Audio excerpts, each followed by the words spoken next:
I'm gonna be honest. I don't like doing grocery delivery. Call me annoying as hell. But here's the thing.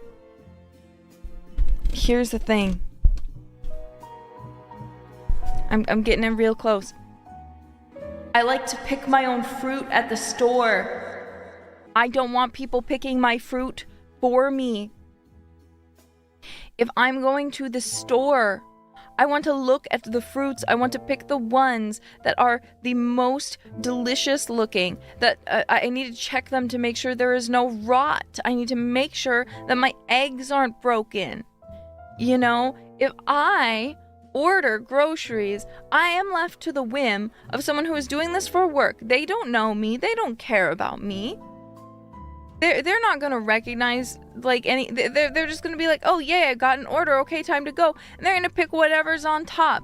And the reality is, whatever is on top is not good. Usually, 99% of the time, you want to go like down a bit and like find one that like looks really good and again doesn't have any rot or mold in it. Because I have done grocery delivery in the past before, just to try it.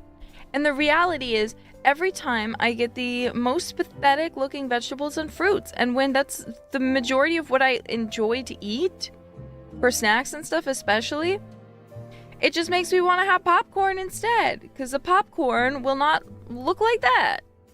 And here's the thing.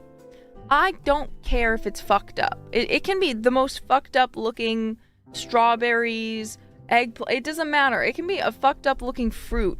As long as it looks fresh. Like, it doesn't actually need to be that beautiful, okay? I don't trust anyone else to pick a watermelon except myself and my mom. Exactly.